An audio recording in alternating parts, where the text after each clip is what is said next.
लोग दर्शन करने जाते, तो उसमें बांके बिहारी मंदिर तो है, लेकिन निधिवन का भी उसमें खास स्थान होता है। इतना कृष्ण को ध्याया, इतना कृष्ण को ध्याया, इतना कृष्ण को ध्याया कि वही निधिवन में भगवान कृष्ण स्वामी जी के लिए प्रकट हो गए। तो प्रेमानंद जी महाराज की अगर हम बात करें, उनका जो मुख्य साधना स्थल रहा वो निधिवन ही था। विश्व प्रसिद्ध महात्मा है प्रेमानंद जी। उनको निधिवन की साधना से ही आज राधा रानी के प्रति प्रेम जगा है, और वो सबसे कहते हैं निधिवन जाओ। तो निधिवन कहो तो वृंदावन, और वृंदावन कहो तो निधिवन। वृंदावन ही निधिवन है और निधिवन ही वृंदावन है। तो वृंदावन में तो ऐसे हजारों चमत्कार आपने देखे होंगे अपने जीवन काल में। इतनी अद्भुत लीला है कि मैं आपको बता रहा हूँ, मैं निधिवन का नाम ले रहा हूँ, रोंगटे खड़े हो रहे हैं मेरे।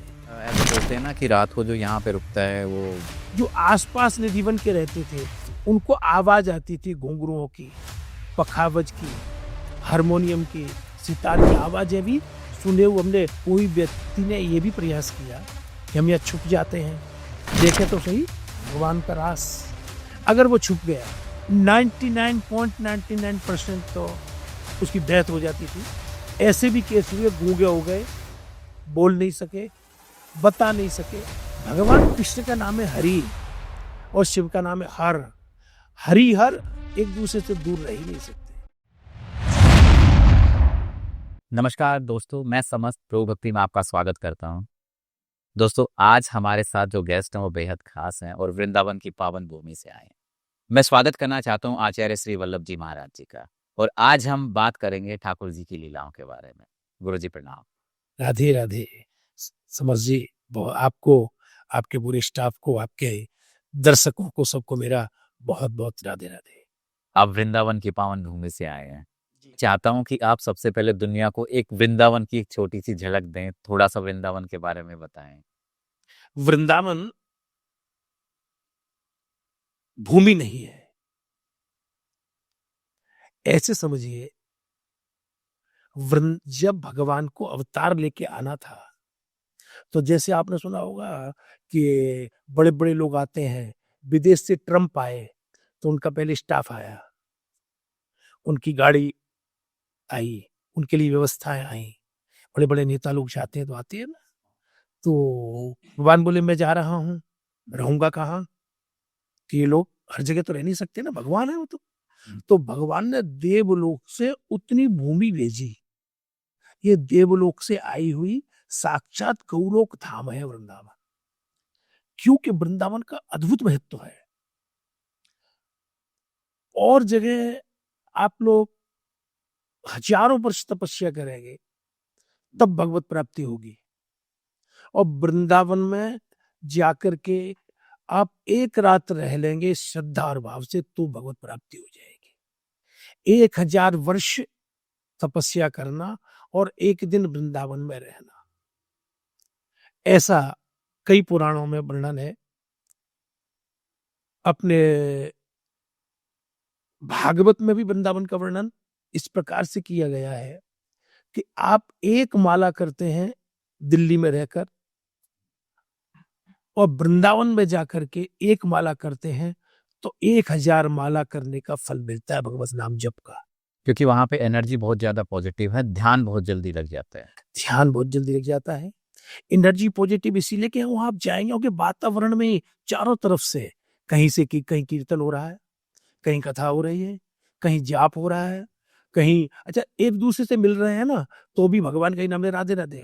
वहां रिक्शे वाले भी होते हैं ना, अपने ई रिक्शे वाले, कोई रिक्शे वाले, वो भी क्या कहते हैं, ये नहीं कहेंगे हटो बच्चों, राधे राधे राधे राधे। तो वहां एक वातावरण ऐसा बना हुआ है, वहां का ऑरा कह लीजिए, ऑरा। जैसे किसी व्यक्ति के पीछे का आप तेज सा देखते हैं, महात्माओं के पीछे, भगवान के पीछे बनाते हैं, वो उसका ऑरा होता है। वो यहाँ तो एक व्यक्ति के देखते हैं, वहां वृंदावन धाम के पूरे पीछे एक ऑरा है। वहां आप प्रवेश करने से कुछ दूर पहले से ही वहां का प्रभाव अलौकिक हो जाता है। आपका मन ही अलग हो जाएगा, आपकी वृत्ति अलग हो जाएगी, आपकी सोच अलग हो जाएगी। तो वृंदावन तो अद्भुत जगह है। तो गुरुजी, आपका जन्म ही वृंदावन में हुआ था या फिर? जी, आपका जन्म? जी, मेरा जन्म हुआ था हाथरस में। हाथरस से बहुत छोटी उम्र में ही हम लोग वृंदावन मथुरा आ गए, और हाथरस भी ब्रज में ही है, और वृंदावन आ गए तो वृंदावन आने के बाद किसका जाने का दिल करता है, वहां की तो बात ही अलग है। आज भी यदि भगवान को देखना है तो आप आज भी वृंदावन में आपको मिलेंगे, भाव आपका चाहिए बस। तो वृंदावन में तो ऐसे हजारों चमत्कार आपने देखे होंगे अपने जीवन काल में। ऐसा कभी सोचा तो नहीं, क्योंकि जो श्रद्धा होती है वो चमत्कार देख के नहीं होती। यदि हम किसी गुरु से कहें तुम चमत्कार दिखाओ तो श्रद्धा होगी, वो श्रद्धा नहीं है। लेकिन वृंदावन पूरा ही चमत्कार है, चमत्कारी है।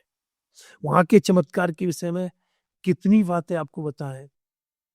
एक स्त्री पुरुष कुंभ मेला में दर्शन करने के लिए आए, लेडीज खो गई, वृद्ध थी, पुरुष ढूंढने लगे इधर उधर, और वो बेचारी रो रही थी और हे कृष्ण, हे भगवान कैसे मिलेंगे, हे भगवान कैसे पहुंचूंगी, अपनी बस भाषा में कैसे मिलेंगे मेरे पति, हाय मेरे बच्चे छूट गए, हाय मेरे। इतने में एक बच्चा सो आया, छोटा सा, और छोटे से बच्चा ने आके बाकी हाथ पे, अम्मा बाबा माँ बैठे, मैं पहुंचाऊं तो है। उनको हाथ पकड़ो बुढ़िया माता को और ले जा करके जहां बुढ़े बाबा रो रहे थे, अपने पति को ढूंढ रहे थे, वहां लेके पहुंच गए। बाबा अल्लाह जी मिल गई अम्मा। और ऐसे कहते ही बाबा ने सोचा इसको 10-20 रुपए दे दूं, लेके आया है। देखते तो वो गायब था, साक्षात प्रभु थे, साक्षात प्रभु उसको ढूंढ के लाए और उसको दे गए, क्योंकि उन्होंने उसको पुकारा था ना। ऐसी एक घटना नहीं, एक बार बिहारी जी का रात को दूध का भोग लगता है, दूध का भोग लगाना भूल गए, बाके बिहारी बाके बिहारी का। जब बाके बिहारी में इतनी भीड़ नहीं होती थी, ना ही ज्यादा लोग आते थे, भूल गए मुखिया जी जो पूजा करते हैं पुजारी जी, शयन करा दिया। उनको तो दूध की आदत। अब वो एक बच्चा बाके बिहारी जी के मंदिर के बाहर गली में हलवाई की दुकान आज भी है, तभी भी थी, तब आधुनिक नहीं थी, वही भट्टी लग रही होती थी। वहां आए हैं, एक बच्चा आया है, बाबा एक कुल्हड़ दूध दो। दूध पिया है और हलवाई बोला कि पैसे, तो उसको एक सोने का कड़ा दे दिया है। ये क्या, जब तक वो कुछ कहता तब तो बच्चा गायब है। और सोने का कड़ा दे गया, कौन था कौन था। अब सुबह जब पुजारी जी आते हैं तो वो पूछते हैं कि देखते हैं, अरे ठाकुर जी के सोने का कड़ा, अरे ठाकुर जी के सोने का कड़ा, सार्वजनिक मंदिर है, कई सारे मालिक हैं परिवार के, ये कहेंगे इसने बेच दिया। क्योंकि वहां number wise, serial wise number आता है कि आज इस भाई की पूजा 3 दिन की, 10 दिन की उसकी, 5 दिन की उसकी, 1 महीने की उसकी। परिवार बड़ा है, परिवार बड़ा है तो यही लगेगा ना, सोने का कड़ा कोई ले गया बड़ा। अब वो हल्ला हुआ, होते होते होते उस दुकानदार के पास आवाज आई। तब लोग बेईमान भी नहीं थे, उसने कहा कड़ा तो मेरे पास एक बच्चा दे के गया था। पता लगा वही कड़ा था। बिहारी जी स्वयं वो दूध देना भूल गए, स्वयं आए, उसके यहाँ दूध पिया और उसको कड़ा दे गए। ये प्रत्यक्ष घटना है। वृंदावन की अनेकानेक घटनाएं ऐसी हैं, अनेकानेक घटनाएं ऐसी हैं, ऐसा लगता है कि शायद वैकुंठ है भी कि नहीं, शायद यही वैकुंठ है, यही गौलोक है। और कुछ ऐसी चीजें हैं जो आपको खुद अनुभव करनी पड़ती है, जैसे भाव से आप जाएंगे। जाकी रही भावना जैसी, प्रभु मूरत देखी दृढ़ तैसी। ऐसा वृंदावन का तो अलौकिक चरित्र है। वृंदावन के विषय, वृंदावन के वृक्ष को मरम न जाने को, आप पूरे वृंदावन की बात तो छोड़िए। संत कहते हैं कि वृंदावन के वृक्ष को मरम न जाने कोई, जहां डाल डाल और पात पात पे राधे राधे होए। पूरे वृंदावन की क्या कहेंगे, एक वृक्ष का मर्म भी नहीं जान सकते। यदि एक वृक्ष के बारे में भी कभी आप वृंदावन जाइए, तटीय स्थान, और वृक्ष को जैसे किसी से मिलते हैं ना, ऐसे मिलिए और उससे कान लगा दीजिए और चिंतन करिए। आपको वृक्ष के अंदर से कान में आवाज आएगी, राधे राधे राधे राधे। आपका अगर एकदम ध्यान अवस्थित हो जाएंगे, आपको होश ही नहीं रहेगा कितनी देर उसको मिलते रहेंगे। हक हक कहते हैं ना, इंग्लिश में कहते हक कहते हैं, उसको हक करेंगे और आपका दिल ही नहीं करेगा छोड़ने का। आपका कई महात्मा तो कई कई दिन हो जाते थे, वृक्ष को लिपट लिपट जाते थे, लताओं को लिपट जाते क्योंकि वो वृक्ष भी ऋषि मुनि ही थे योनि में। ऋषि मुनि, जिन्होंने ठाकुर जी का संग चाहा तो वृक्ष बन गए। वहां पर तो अद्भुत आनंद है।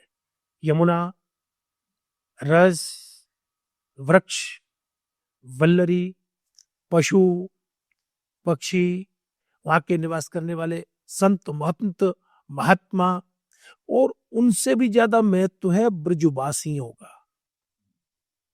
ब्रज में जन्म सबका नहीं होता, जिनका प्रारब्ध भगवान श्री कृष्ण से जुड़ा हुआ है उन्हीं का ब्रज में जन्म। उन्हीं का ब्रज में जन्म होता है। एक मूल कारण आपको और बता दूं, ब्रजवासी पूज्य क्यों है।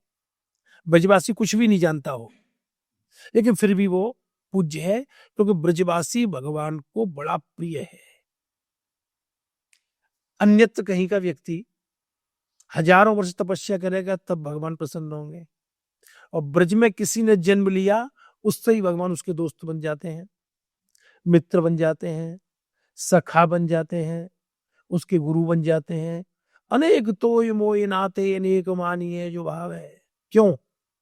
इसका कारण बताऊं। एक बार क्या हुआ, ब्रह्मा जी ने भगवान गाय बछड़ा चराने के लिए गए थे, ग्वाल बाल साथ में थे। ब्रह्मा जी ने गाय बछड़े चुरा लिए और उनके ग्वाल बाल भी चुरा लिए। और जब ग्वाल बाल चुरा लिए तो भगवान ने कहा, ये तो मेरे भरोसे भेजे हैं ब्रजवासियों ने अपने बच्चे, अब मैं क्या जवाब दूंगा उनको। तो भगवान स्वयं बन गए ग्वाल बाल। यावद बस्सक बस्त काल्पक बपुर, यावद माने जैसे के तैसे बन गए। अब जो ग्वाल बाल बच्चे बने थे, उनकी शादियां हुई, उनके बच्चे हुए, तो वो भगवान ही तो थे जो बने थे, तो वो संतति किसकी हुई? भगवान की हुई। तो कहीं ना कहीं वही अंश चला आ रहा है। तो ब्रजवासी तो साक्षात कृष्ण है। ब्रजवासी बल्लभ सदा मेरे जीवन प्राण, भगवान कहते हैं ब्रजवासी बल्लभ सदा मेरे जीवन प्राण, तिनय छोड़ नहीं जाऊंगो मोय नंद बाबा की आन। मैं नंद बाबा की कसम खाऊं यशोदा भैया, मैं अपने ब्रजवासी को छोड़ के कहीं नहीं जाऊंगा। इसीलिए एक हैं हमारे भगवान नंद नंदन, और एक हैं देवकी नंदन। तो नंदनंदन जो है वो तो वृंदावन में ही रहे, जो मथुरा गए और द्वारका गए वो देवकी नंदन थे, जिन्होंने महाभारत। हाँ, वो देवकी नंदन थे। भगवान के दो स्वरूप हैं। एक स्वरूप से तो उन्होंने वृंदावन कभी छोड़ा ही नहीं, जो नंदनंदन है। और जो देवकी के गर्भ से जन्मे थे, जो गोकुल आए थे, वो देवकी नंदन। देवकी नंदन मथुरा गए, मथुरा के बाद जरासंध से युद्ध किया, फिर द्वारिका प्रवेश किया, द्वारिका बसाई, शादियां की, फिर महाभारत कराया।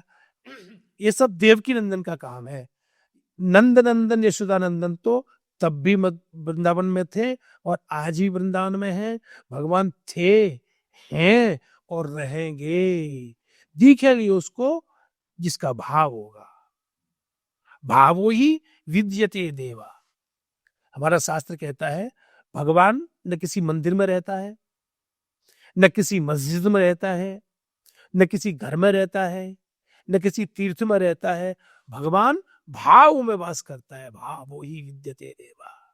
आप भाव करिए, भाव से बुलाइए, परमात्मा तुम्हारे सामने ही तो खड़ा है। वृंदावन की तो अलौकिक महिमा है, अलौकिक महिमा है। अच्छा, कुछ ऐसे अद्भुत स्थान भी हैं जैसे निधिवन। जी। जब भी लोग दर्शन करने जाते तो उसमें बांके बिहारी मंदिर तो है, लेकिन निधिवन का भी उसमें खास स्थान होता है ना। तो आप इतने साल से वहां पे रह रहे हैं, आपने ऐसा बोलते हैं ना कि रात को जो यहाँ पे रुकता है वो रात को रुकना मना है। आपको क्या लगता है, आपने कुछ ऐसी लीलाएं देखी हैं ठाकुर जी की? वो पहले वन था। वृंदावन का नाम ही वन है। वृंदा माने तुलसी और वन, वृंदावन तुलसियों का वन था। तुलस्यामृत जन्मासी सदा तुम केशव प्रिया। तुलसी भगवान को प्रिय है। उस वृंदावन के एक एरिया में जहां आज निधिवन है, वहां स्वामी श्री हरिदास जी महाराज ने तपस्या की, समाधि लगाई और बिहारी जी के प्रेम में डूब गए। इतना कृष्ण को ध्याया, इतना कृष्ण को ध्याया, इतना कृष्ण को ध्याया कि वही निधिवन में भगवान कृष्ण स्वामी जी के लिए प्रकट हो गए। सबसे पहले बिहारी जी निधिवन में ही रहते थे। जो बिहारी जी का मंदिर आज वृंदावन में, पहले निधिवन में ही था। निधिवन बिहारी जी की प्रागट्य स्थली है। बाद में उस वन को निधिवन क्यों कहने लगे? निधि कहते हैं सर्वस्व को, ये तो निधि है। निधि माने सर्वस्व, सब कुछ, ये सब कुछ है हमारे। तो जहां वृंदावन की निधि प्रकट हुई, जिस वन में, उसका नाम हो गया निधिवन। वहां के कण कण, वहां के वाइब्रेशंस में भगवान भरे थे, भगवान की वेणु भरी थी। और वहां श्री राधा रानी आती थी, कान्हा के साथ वह रास करती थी। जब वो रास करियो करें, कृष्ण कन्हैया रास में चल राधा प्यारी, बाट तेरी जो वे गिरधारी। भगवान कहते, अरे राधा जी आओ, रास को समय है गयो है, नित्य रास को समय है गयो है। हरिदास जी बाट जो रहे हैं, संत बाट जो रहे हैं। श्री राधा रानी आती, लीला करते। जब वृंदावन में अधिकारी ही रहते थे, जो रास देखने के अधिकारी थे, क्योंकि इस लीला में हर एक का प्रवेश नहीं है। किसका प्रवेश है? वो अलौकिक लीला है ठाकुर जी की। अब जैसे जैसे समय बीतता गया, कलयुग आता गया, वैसे वैसे उस पर कंट्रोल होता गया। अब वो संतों को ही दिखती है खाली। बाद में आज भी ये परिस्थिति है। रात्रि को निधिवन में बंदर बहुत हैं, लेकिन रात्रि के समय मनुष्य की तो चलती क्या है, वहां के पुजारी जी की तो चलती क्या है, बंदर भी वहां नहीं रह सकते। पक्षी भी उड़ जाते हैं वहां से। बंदर को भी खाली करना पड़ेगा। वृक्षों पर जो पक्षी कलरव कलरव करते हैं, वो पक्षी को भी रात में वहां रहने का आदेश नहीं है, वो भी उड़ जाते हैं। वहां जीव मात्र कोई नहीं रह सकता। हाँ, ये जरूर है, आज से कुछ वर्ष पहले जो आसपास निधिवन के रहते थे, उनको आवाज आती थी घुंघरुओं की, पखावज की, हारमोनियम की, सितार की आवाजें भी सुने हुए हमने। बड़े उन लोगों से जो 100 वर्ष के, 110 वर्ष के आज भी कई लोग हैं, उन लोगों ने बताया उन्हें आवाज आती थी। आवाज भी हर एक नहीं सुन सकता ना वो। और किसी तरीके से कोई व्यक्ति ने ये भी प्रयास किया कि हम यहाँ छुप जाते हैं, देखे तो सही भगवान का रास। अगर वो छुप गया तो 99.99% तो उसकी डेथ हो जाती थी। ऐसे भी केस हुए, गूंगे हो गए, बोल नहीं सके, बता नहीं सके। उस लीला को देखने के बाद किसी को बता नहीं सकते। कैसे बताएंगे? कौन अधिकारी है? अधिकारी नहीं है ना, अधिकारी को बताया जाएगा वो। आज भी वह परंपरा है, परंपरा नहीं हकीकत है। अब निधिवन में जो मंदिर है, एक तो मंदिर है स्वामी जी की गद्दी है वहां, श्री हरिदास स्वामी जी की। एक स्थल है ठाकुर जी जहां प्रकट हुए थे। तीसरा स्थल है कृष्ण प्रिया प्रीतम दोनों की सैया। वहां पर नीम की दातुन रखी जाती है आज भी, एक लड्डू रखा जाता है, एक पान का बीड़ा रखा जाता है, और एक हमारे यहाँ उसको कहते हैं झारी। झारी जी होती है गंगा सागर की तरह, वो रखी जाती है, उसमें जल। आज की बात बता रहा हूं। दातुन जैसे अपन करते हैं तो आगे की चिरचिर हो जाती है, वो हाँ। करी हुई मिलती है। बीड़ा चबाया हुआ पड़ा हुआ मिलता है, लड्डू खाया हुआ मिलता है, झारी का जल पिया हुआ मिलता है, थोड़ा बहुत उसमें बाकी बचता है।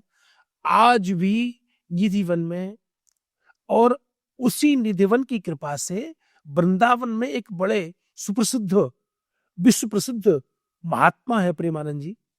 उनको निधिवन की साधना से ही आज राधा रानी के प्रति प्रेम जगा है और वो सबसे कहते हैं निधिवन जाओ और एक ही काम करो, राधे राधे। आज भी निधिवन का आनंद तो कभी मैं तो कहता हूं आपके समस्त जी, आपके दर्शकों को निधिवन में जाकर 10 मिनट आंख बंद करके, मोबाइल छोड़ करके, सबको भूल करके, एकदम अपने मन को स्थिर करके 10 मिनट जरा ध्यान लगा के देखो, आपको कृष्ण दर्शन जरूर होगा। ये निधिवन का महत्व है। मतलब बहुत जल्दी आप ध्यान में चले जाओगे। वहां का वातावरण ही ऐसा है। तो प्रेमानंद जी महाराज की अगर हम बात करें तो उन्होंने, आप तो काफी समय से जानते हैं क्योंकि इतने साल से हैं आप वृंदावन में, तो उनका जो मुख्य साधना स्थल रहा वो निधिवन ही था। उनका साधना स्थल सर्वप्रथम निधिवन रहा। तब तो निधिवन में बहुत सरलता थी, कहीं भी किसी भी वृक्ष के नीचे बैठ जाओ, तुम 10 घंटे बैठो तो कोई बार, रात को खाली करना है, दिन में खुलने के बाद कभी भी बैठो, कभी भी जाप करो, कभी भी कीर्तन करो। अब तो बहुत भीड़ जाने लगी प्रेमानंद जी के प्रचार करने के बाद, तो उसमें वो जाल वगैरह लगा दिए हैं, अब तो थोड़ा, पहले तो ऐसा ही था। और वहां के बाद हमारे प्रेमानंद जी की जो गुरु स्थान है वो है राधा वल्लभ जी का मंदिर। राधा वल्लभ संप्रदाय से दीक्षित है महाराज जी, और राधा वल्लभ संप्रदाय का एक स्थान है कदम टेर, वहीं पर शुरू में फिर बाकी साधना की इन्होंने, और वहीं पर प्रवचन भी करते थे मदन टेर पर। कृपा इनके ऊपर निधिवन से हुई। और यदि हम कहें तो निधिवन कहो तो वृंदावन, और वृंदावन कहो तो निधिवन, वृंदावन ही निधिवन है और निधिवन ही वृंदावन है। इतनी अद्भुत लीला है कि मैं आपको बता रहा हूं, मैं निधिवन का नाम दे रहा हूं, रोंगटे खड़े हो रहे हैं मेरे। आपसे मेरी वार्ता हो रही है, आप निधिवन कानों में आपके जा रहा है, तो इसको यहां से ऐसे मत ले जाओ, इसको यहां से यहां ले, अंदर की तरफ लेके जाओ, अपने हृदय तक लेके जाओ, इसको यहां से यहां तक लाओ। तो एक तो बात होती है यहां से यहां निकाल दी जाती है, एक बात अंदर जाती है।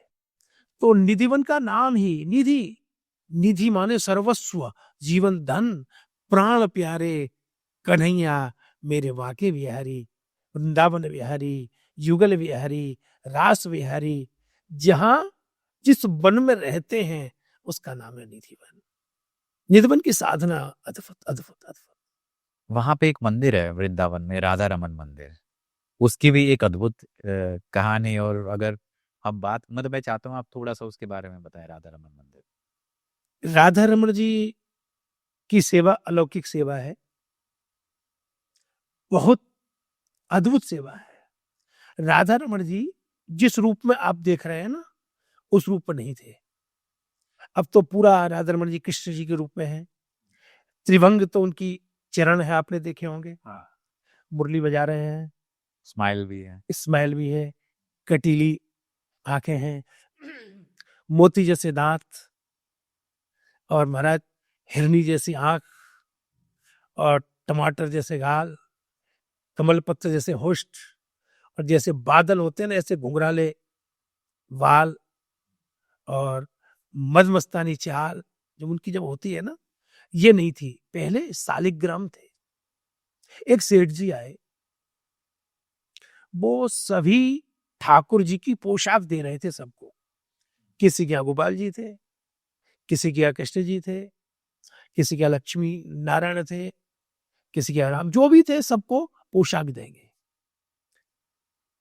साधारण जमाना था, उस पोशाक की भी बहुत कीमत थी। पहले छोटी छोटी चीजों की बहुत कीमत थी। पहले तो एक मुट्ठी आटा दे दो, वो लेने दरवाजे पे आता तो उसकी भी कीमत थी। तो महात्मा जी ने सोचा, अरे भैया जे ठाकुर पल्ले पर गए हो हमारे, जेऊ जेऊ के हाथ पैर होते, ये गोल बटोल पल्ले पर गए हो, जेऊ के हाथ पैर होते तो हमें पोशाक दे जाते ठाकुर, तो हम तो सजाते कि नहीं सजाते। उनने इतने भाव से कही, इतने भाव से कही, शालिग्राम में से भगवान कृष्ण श्री राधा रमण जी प्रकट हो गए। ये राधा रमण जी किसी की बनाई हुई प्रतिमा नहीं है, शालिग्राम जी में से प्रकट हुए। जो शालिग्राम पहले था उसी से ही आकार आ गया, उसमें से आकार आ गया पूरा। और सेठ जी आए, देखा कृष्ण जी हैं, उन्होंने भी उनको करधनी, दुपट्टा, शीशबंद, मुकुट सब कुछ दिया, बड़े प्रसन्न हुए। लालन, आप मेरे कहवे पे कृष्ण बन गए? बोले भक्त जैसे मुझे रखता है वैसे रहता हूं, भक्तन नाच नचाए, मुझे भक्त जैसे रखते हैं वैसे ही मैं रहता हूं। और पहले राधा रमण मंदिर के पास ही नजदीक में श्री यमुना जी बहती थी। बहुत बिल्कुल यमुना के तट पे ही मंदिर था राधा रमण जी का। और आज भी राधा रमण जी प्रत्यक्ष चमत्कार है उनका। जो उनके गोसाई है ना, उनको भी आप देखेंगे वो भी राधा रमण जी जैसे ही लगते हैं आज भी। वहां जाके आप भजन करिए, थोड़ी देर साधना से। आजकल दर्शन करने नहीं चाहते। वृंदावन लोग काय के लिए जाते हैं? ओ वो भल्ला खाने जाएंगे, लस्सी पीने जाएंगे, चाट खाने जाएंगे। जरा वहां जाके 10 मिनट बैठ के ध्यान करके थोड़ा अपने मन को स्थिर करके जब करें ना, अलौकिक आनंद, अलौकिक आनंद। चाहे राधा वल्लभ जी हो, चाहे राधा रमण जी हो, चाहे बिहारी जी हो, चाहे यमुना का तट हो, जहां भी एक बार थोड़ा स्थिर चित्त कर। मतलब ध्यान लगाना भी जरूरी है। ऐसा नहीं है कि कई बार ऐसा होता है जब ट्रिप पे जाते तो अब मैं ये मंदिर में चलते हैं, फिर उसके बाद दूसरे में, फिर तीसरे में, चौथे में, अलग अलग मंदिर देख के आते हैं। तो मंदिर देखना भी सही है, लेकिन कहीं अगर ऐसा स्थान मिले जहां आप थोड़ा बहुत ध्यान लगा सको, बैठ सको, शांति मिले, तो वो भी जरूरी होगा। यही है असली वृंद, इसी तरीके से दर्शन करने। यस, एक्चुअली क्या है, 10 मंदिरों में हम जाते हैं वो घूमने के लिए। दो स्थिति है, शास्त्र और संत कहते हैं कि तन जितना घूमेगा उतना अच्छा रहेगा, और मन जितना स्थिर रहेगा उतना अच्छा रहेगा। अब क्या हो रहा है, मन तो घूम रहा है आदमी का, तन स्थिर है। बिल्कुल सही बात की आप। तन से तो काम करता चाहता आदमी, घर में सब नौकर काम कर रहे हैं, वो कर रहे हैं, और मन जो स्थिर बताया है वो घूमता है। अब क्या होता है, खाली घूमने जाते हैं। आप जाएं तो ऐसे एक ही मंदिर में वृंदावन जाके और वहां उसका आनंद लें। अगर टाइम नहीं है, दूसरे राउंड पे जाएं, बोले अब क्या हम बिहारी जी का आनंद लिया, वहीं 2 घंटे बैठे और दर्शन के बाद भी उन्हीं का ध्यान किया, उन्हीं की छवि को अंदर उतारा, उन्हीं को उन्हीं उन्हीं के विषय में। जो एक ट्रिप उन्हीं के लिए, दूसरी ट्रिप में जाते बोले अब राधा रमण जी को। अब क्या है, यहाँ आए भागे भागे राधा वल्लभ जी गए, भागे भागे राधा रमण जी गए, भागे भागे टिकिया बल्ला खाए, सब भी निकल गया। कुछ दिमाग में ही नहीं, कैसी पोशाक पहनी थी, कैसे थे, क्या था, उनका एनवायरनमेंट कैसा था, क्या अनुभूति हुई। अनुभूति के लिए जाते हैं ना, अनुभूति के लिए, अनुभूति तो ली नहीं। तो फिर सेकंड ट्रिप पे राधा रमण जी जाएंगे, फोर्थ ट्रिप पे अब इस्कॉन मंदिर के वहां का एनवायरनमेंट कैसा उसको लेंगे। ऐसे जाएं तो उसका एक आनंद लौकिक है। संतों का यही कहना है, स्थिर स्थिर चित्त प्रसन्न नदी। वेद कहता है प्रसन्न कौन रहता है, जो स्थिर चित्त है। यदि चित्त भटकेगा तो कुछ भी हाथ नहीं लगेगा। हाँ, क्योंकि मन अगर आपका अशांत है, इधर उधर भटक रहा, तो आप एक जगह टिकोगे नहीं, मन में विचार ही आपके अलग अलग है। मैं कह रहा हूं ना, एक शास्त्र, एक बात याद करनी चाहिए, लिख लो, याद कर लो कि स्थिर चित्त प्रसन्न धी। प्रसन्न कौन रहेगा, जो स्थिर चित्त होगा। अभी मैं अपने घर में जो हूं उससे स्थिर हूं। मैंने देखा मेरे पड़ोसी ने मेरे से ज्यादा अच्छा घर बना लिया, मन को डुला दिया, मैं अप्रसन्न हो जाऊंगा। मेरे पास जो गाड़ी है उससे मैं स्थिर हूं, प्रसन्न हूं, स्थिर हूं। उससे अपने मन भटका, अरे ये नई गाड़ी तो ये होनी चाहिए, सामने वाला तो फरारी लेके आया है, तो हम अप्रसन्न हो जाएंगे। प्रसन्न वही रह सकता है जिसका चित्त स्थिर होगा। जितना जिसका चित्त स्थिर होगा उतना वो प्रसन्न होगा। ये सिद्धांत है शास्त्र का। गुरुजी, जैसे अभी हम बात करें भगवान श्री कृष्ण के बारे में, तो वृंदावन का तो महादेव से भी एक रिलेशन माना गया है। महादेव जी के बगैर तो हमारे कन्हैया जी चलते ही नहीं है। वो तो सबसे प्रधान मंदिर है वृंदावन में महादेव जी का, गोपेश्वर, जिसमें भगवान महाराष्ट्र में पुरुष प्रवेश निषेध था। जब प्रभु ने महाराज किया हमारे कन्हैया जी ने, तो पुरुष प्रवेश निषेध और सीधी सीधी कह दी, यमुना जी को दरवाजे पर खड़ा किया, कोई पुरुष नहीं आएगा, और शंकर जी बगैर रास होगा नहीं।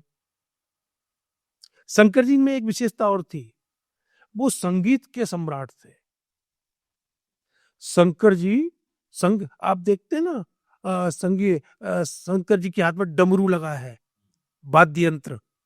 राम जी के हाथ में तो वाद्य यंत्र नहीं है, शंकर जी के हाथ में वाद्य यंत्र है, और भगवान कृष्ण के पास भी वाद्य यंत्र है, बांसुरी है, तो उनका तो वैसे भी नाता है। अब शंकर जी अब रास कैसे हो, और पुरुष प्रवेश आएगा, होगा नहीं। जिन्होंने ये प्रोटोकॉल बनाया भगवान रास बिहारी ने, कृष्ण ने, कि पुरुष प्रवेश नहीं होगा, और वो ही चाहते हैं कि शंकर जी आए। अब प्रोटोकॉल तोड़ा कैसे?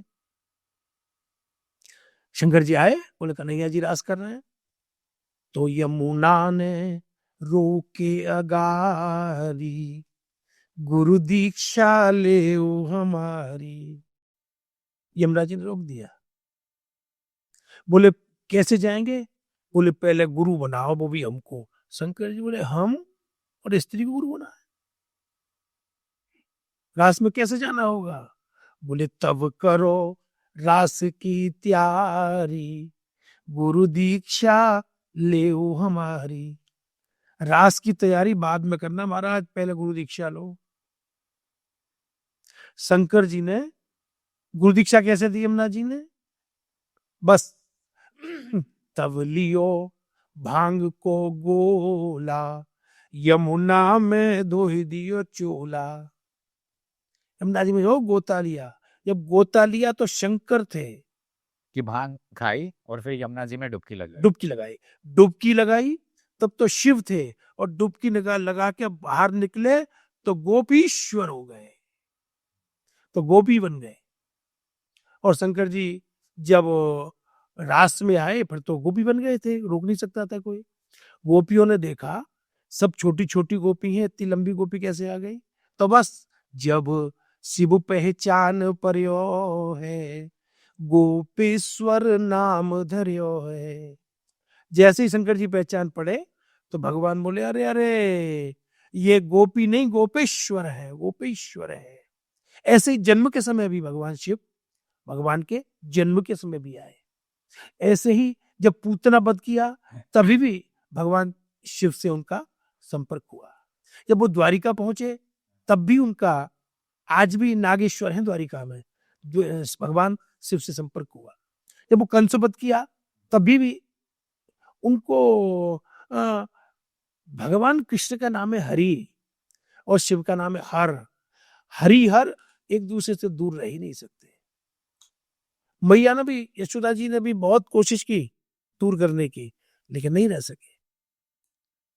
क्योंकि वो साधु का, अघोरी का वेश बना के आए थे कि पता नहीं मेरे लल्लो को। नंदगांव में भी अब देखेंगे ना तो शंकर जी का मंदिर है नीचे।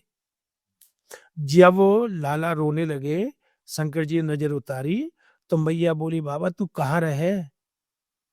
ये तो बच्चा है, नजर लगती रहेगी कभी भी, तो तू बुलाए तो लाऊंगी, नजर उतर पाए। तो शंकर जी बोले मैया मैं तो बहुत दूर रहा हूं कैलाश पे, तू कैसे बुलाएगी? ऐसा कर, अपने भवन के बाहर, नंद भवन के बाहर एक मंदिर बनवा दे, एक कुठरिया बनवा दे, वही में मैं रहूंगा, शिवालय।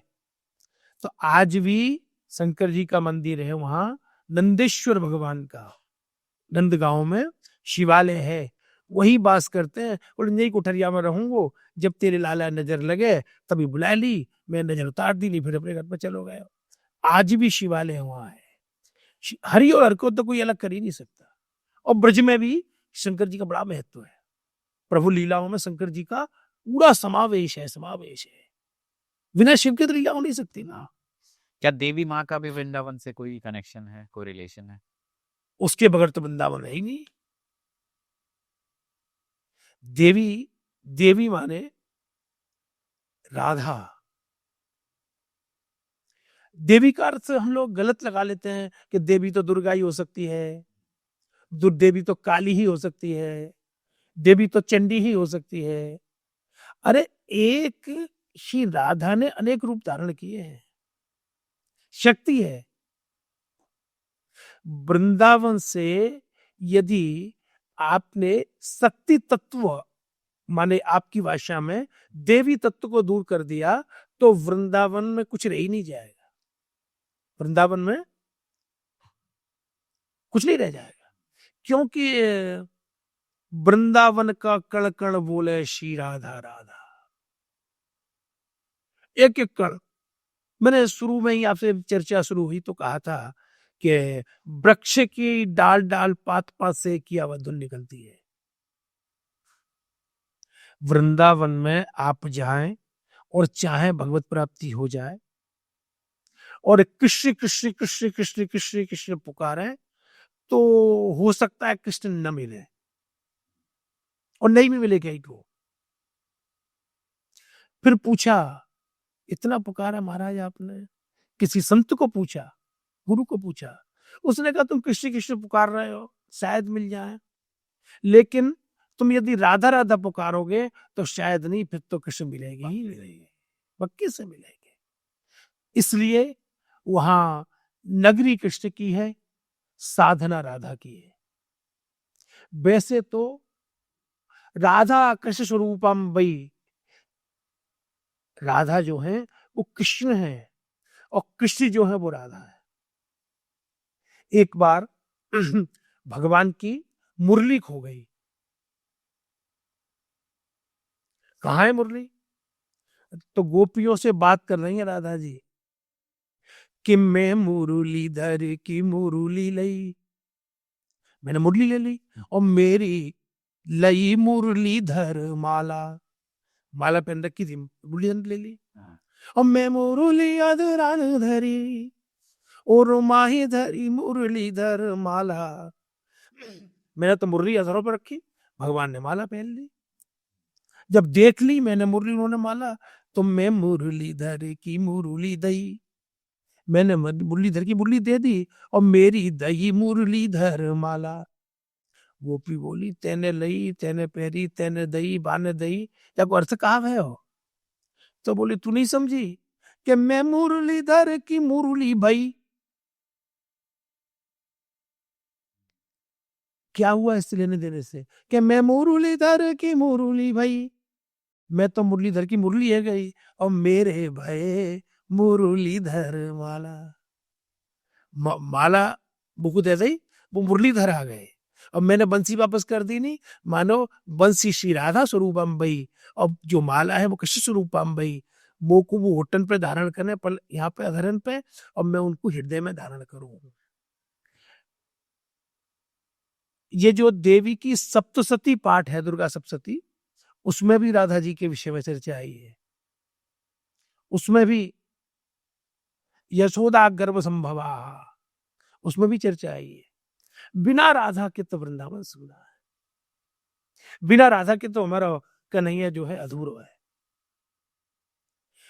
गोपाल सहस्त्र नाम एक है, पुस्तक है, आपने कभी सुना हो?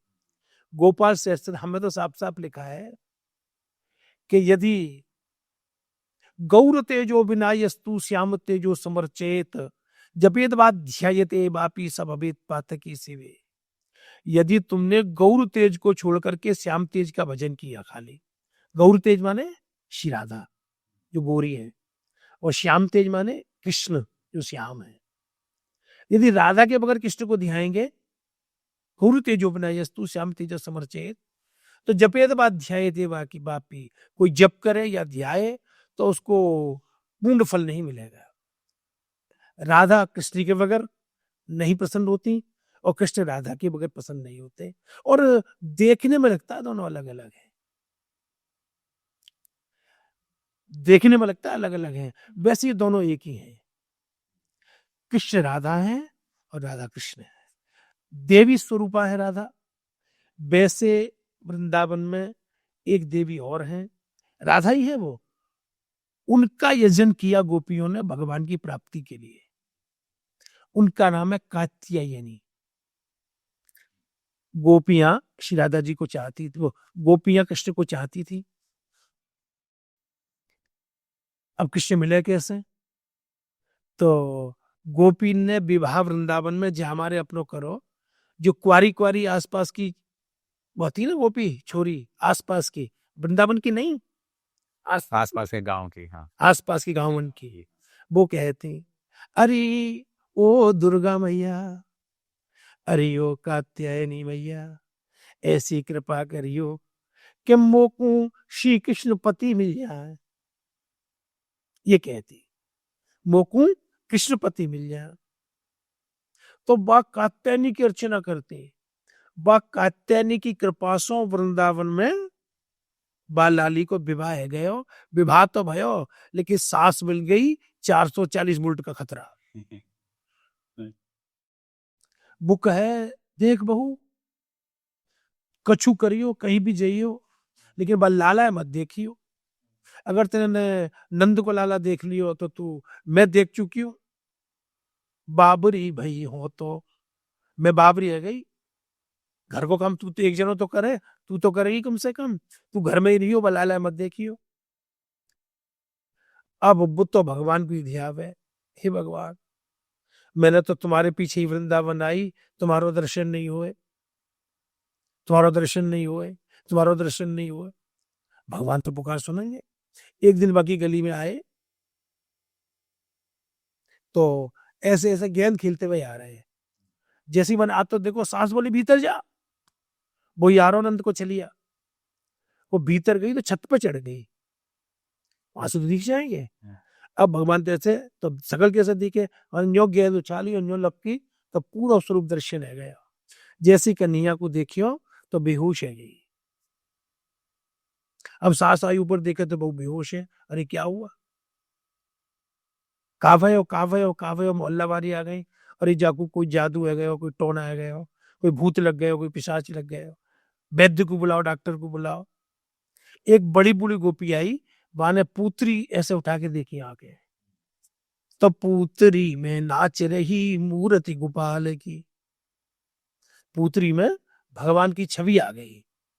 कि हम आपसे कह रहे हैं ना कि वृंदावन जाओ तो छवि भरो, ये नहीं झट दर्शन किए भागे, भागे भागे, भर के लाओगे अंदर।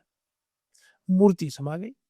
तो बोली, अरे बाप रे, भूत ना है लाग्यो, या है नंद पूत लाग्यो है। या को भूत नहीं लगियो है, या को नंद को पूत लग गयो है। ये अरे मैं जय मारे कहती, मत देख मत देख। और देखियो कैसे? बोले कात्यायनी महामाए, वो कात्यायनी मैया की कृपा से। तो वृंदावन तो देवी का ही स्थान है, वहां सब जगह देवी ही देवी है, राधा ही राधा है, राधा ही राधा है, राधा ही राधा है। ठीक है, चलिए फिर इस पॉडकास्ट को हम एंड करते हैं। उम्मीद करते हैं दोस्तों आपको ये जानकारी अच्छी लगी होगी। अगर आपके कोई भी सुझाव हैं तो आप हमें कमेंट्स में ज़रूर बताइएगा। तब तक बने रहिए हमारे साथ। धन्यवाद। जय राधे। राधे राधे।